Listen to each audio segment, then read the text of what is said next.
Day 2 rin Loyola Luxury Resort. Good morning. Ganda na, meron kaming vlog kami dito. Unexpected, apat kami. Yung day 1 kagabi may painom, kaso hindi ako bawi ako tulog. Tingnan namin sa day kung may painom mamaya. Day 2 yun Loyola Luxury Beach Resort, and para doon sa kinain namin doon sa X9A Lounge sa Tal Vista. Syempre mas kompleto yung choices, pero yung nandito sa Loyola, just the basic needs. Yun, may rice cakes, rice, ulam na pang breakfast, parang brewed coffee.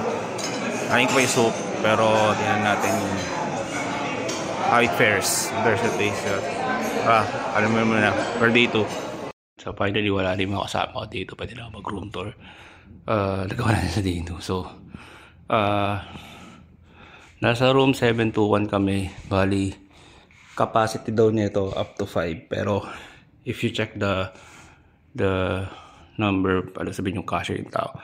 Hanggang 7 actually kasya kasi dalawa rito. Isang kama rito. May dalawang extra beds dito. 4 kami. Yung 3 lang dito sa baba. Ako na dito ako sa taas. Alaw sa atin na unahan ko kasi dito. May aircon doon. Tapos isang aircon dito sa baba. Tapos yung TV, di ko lang alam kung na cable power dito. Maraming saksakan. Nakaano siya yung hindi siya yung typical na 220 yung saksakan. So di ba na magdala ng mga converter. So good sa mga foreigners. Extensions are all around. Tapos yung pakulungan ng tubig, mga creamer, cabinet, extrang, ito pa yung more of the mugs. Tapos nandito yung rep na wala kong buksan later on kasi gusto kong palamin sakto ba. Okay. Tapos so that's it.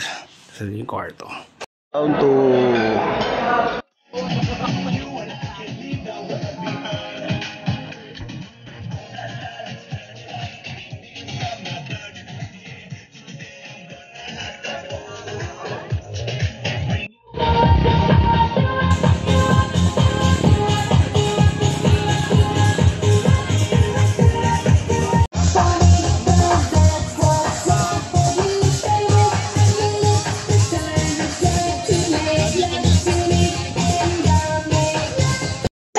any of our team leaders, our ushers in white shirt, and ask for an event passport. Again, make sure you have your event passports with you. Our program will start in a few minutes.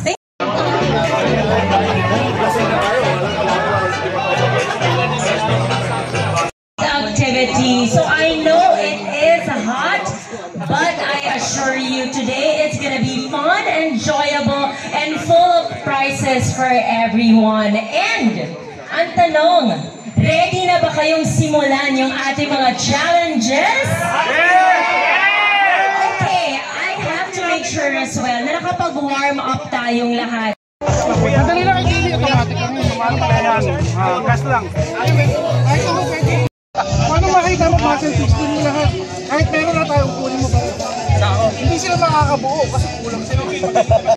nakasilip na strategy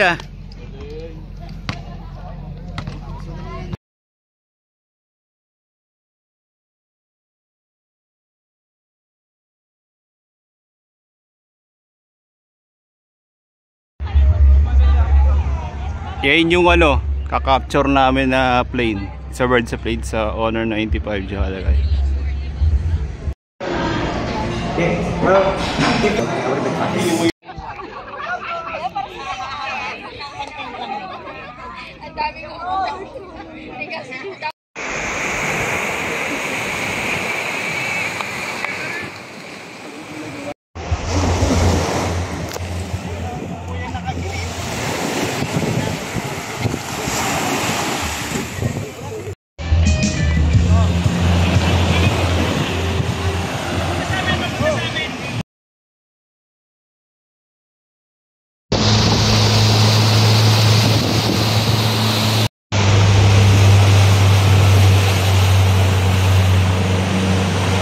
Achievement unlock. First time makapag speedboat. Dahil lang, walang nangyari masama.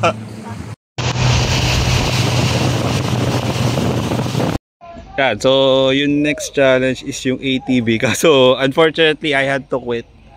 Yun, at i-albit ko sa video kasi may pakorba na pataas sa pababa. I thought na kung halimbawa yung daanan niya is kagaya na ito. Yan, madali pa. Kasi nabanggit do sa trail, do sa ATV, may pakorba na pababa. Sorry, ito yung first time ko sana mag-ATV pero sasala ko ng ganun ka so wala, sorry. Sorry sa grupo, hindi ako nakasaya ng ATV. Sorry, kulang na kami kasi 7 kami. Tapos naging 5 na lang. Pero at least nakapag speedboat na kami. Pero may individual challenge pa eh. So bubuin, may guide naman, bubuin yung puzzle na ito. Yan. So wala eh, actually from the looks of it, mukhang di naman ako mananalo ng 10k. Kahit nga sa individual siguro malabo akong manalo ng 10k. Hopefully sa next na launch ng Honor, actually napakailap sa akin nung so far simula nung except sa first launch hindi ako naka-attend ng first launch. Except sa first launch hindi ako di baka nananalo ng any major prize from Honor talaga, pero sana next time na lang.